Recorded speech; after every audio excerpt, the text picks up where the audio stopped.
बिल्कुल, आपको बता दें कि तौकीर रज़ा ने लोगों से अपील की है कि वो शांतिपूर्वक अपने घर जाएं और साफ तौर पे जिस तरीके से हल्द्वानी में पूरी तरीके से जो व्यवस्था खराब हुई है उसको ध्यान में रखते हुए बरेली को सुरक्षित बनाए रखें, किसी तरीके से सड़क पर जमा ना हो। खुद तौकीर रज़ा ने लोगों से अपील की है और किसी तरीके से नारेबाजी उनके द्वारा ना किया जाए, वो लगातार ही अपील उनके द्वारा की जा रही है। और साफ तौर पे आप देख सकते हैं पहले जो पुलिस प्रशासन के अधिकारी थे उन्होंने उनको समझाने की कोशिश की और अब तौकीर रज़ा खुद जो तमाम लोग जो तमाम समर्थन उनके जुटाए गए थे उनके द्वारा साफ तौर पे उनको समझाने की कोशिश उनके द्वारा की जा रही है और उनके द्वारा अपील की जा रही है कि सभी लोग अपने घर चले जाएं, किसी तरीके से नारेबाजी यहाँ पर ना करें और माहौल ख़राब करने की कोशिश उनके द्वारा ना किया जाए।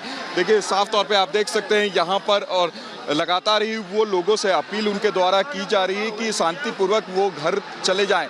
साफ तौर पे आप देख सकते हैं जो तमाम लोग हैं, जो तमाम समर्थन में लोग जुटे हैं, जो सड़क पे उतरे हैं, उनसे अपील एक की जा रही है कि वो पूर्ण रूप से शांतिपूर्वक अपने अपने घर लौट जाएं और किसी तरीके से माहौल ख़राब ना करें। आपने पूर्व में देखा कि किस तरीके से जो अधिकारी थे, पुलिस के अधिकारी, उनके द्वारा उनको समझाया गया कि वो इस तरीके से जेल भरो आंदोलन को आगे ना बढ़ाएं और साफ तौर पे और ये भी कहा गया है कि जो उनको ये लग रहा है कि उनके साथ भेदभाव हो रहा है, ऐसा कुछ नहीं। सबको संविधान में विश्वास रखना चाहिए और सभी को जिस तरीके से जो हमारी कानून व्यवस्था है उसमें विश्वास रखना चाहिए। और खुद तौकीर रज़ा अब लोगों को यहाँ पे कहते हुए नजर आ रहे हैं कि पूर्ण रूप से वो शांतिपूर्वक यहाँ से अब चले जाएं, क्योंकि जो उनका मकसद था, जो उनको मैसेज पहुँचाना था आवाम को, वो उन्होंने पहुँचा दिया है। लेकिन अब जो जनता यहाँ पे बड़ी तादाद में जमा हुई है वो अब पूर्ण रूप से शांतिपूर्वक अपने अपने घर लौट जाए। साफ तौर पे यह देखिए लोग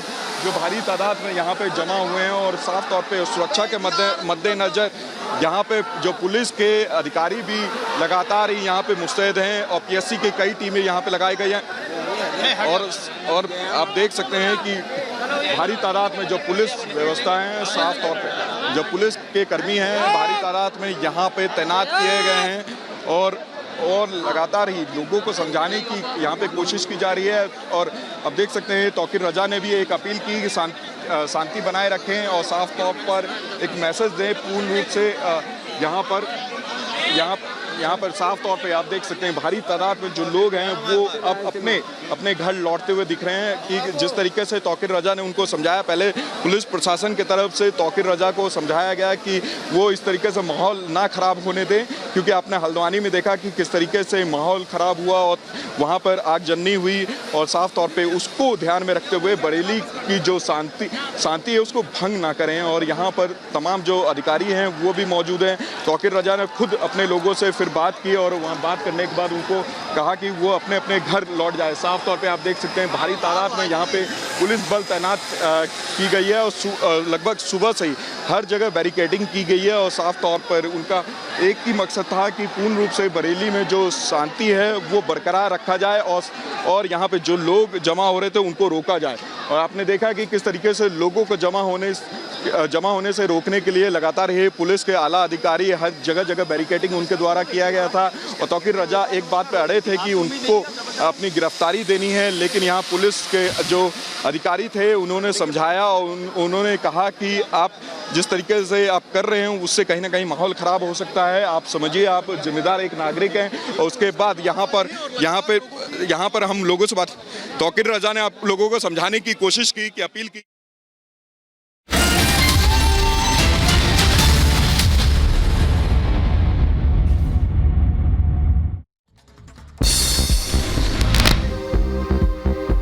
देश की 3 महान हस्तियों को भारत रत्न देने का ऐलान। चौधरी चरण सिंह, नरसिम्हा राव, स्वामीनाथन को मिलेगा सम्मान। पीएम मोदी ने ट्वीट करके जानकारी दी।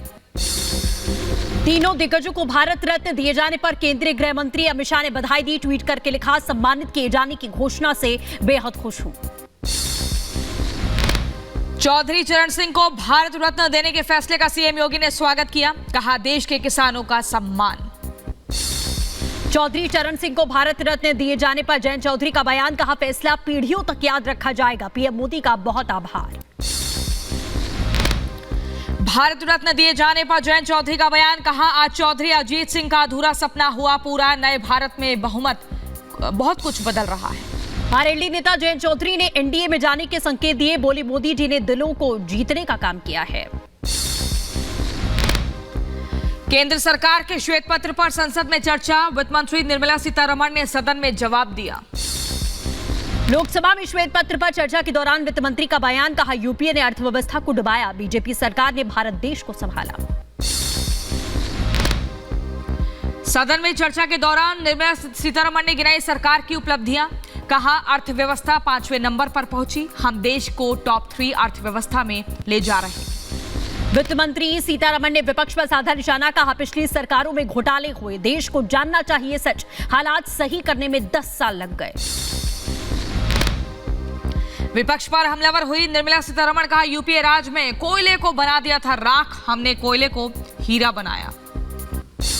मनी लॉन्ड्रिंग मामले में राउज एवेन्यू कोर्ट में पेश हुई बिहार की पूर्व मुख्यमंत्री राबड़ी देवी और मीसा भारती, 28 फरवरी को मामले पर अगली सुनवाई। लालू फैमिली को कोर्ट से मिली अंतरिम जमानत, राबड़ी देवी, मीसा भारती, हेमा यादव और हिदरन चौधरी को मिली जमानत, कोर्ट ने 1 लाख के बेल बॉन्ड पर जमानत दी। अभिषेक घोसालकर की हत्या पर बोले महाराष्ट्र के डिप्टी सीएम देवेंद्र फडणवीस, कहा घोसालकर की हत्या आपसी रंजिश के कारण हुई। अभिषेक घोसालकर की हत्या पर बोली शिवसेना गुट की नेता प्रियंका चतुर्वेदी, कहा महाराष्ट्र में कानून व्यवस्था की स्थिति ध्वस्त। शिवसेना के पार्षद की हत्या पर बोले एनसीपी प्रमुख अजीत पवार, कहा महाराष्ट्र में नहीं होनी चाहिए ऐसी घटना, मामले में होनी चाहिए जांच। चेन्नई में ईडी की बड़ी कार्रवाई, 2 जगहों पर टीम ने मारा छापा, एक अपार्टमेंट में छापेमारी की। यूपी के बरेली में जेल भरो के आंदोलन को लेकर प्रशासन अलर्ट पर, सुरक्षा व्यवस्था के कड़े इंतजाम किए गए थे। बरेली में मौलाना तौकीर रजा के अल्टीमेटम के बाद प्रशासन अलर्ट, आपको बता दें जेल के बाद जाना तौकीर रजा ने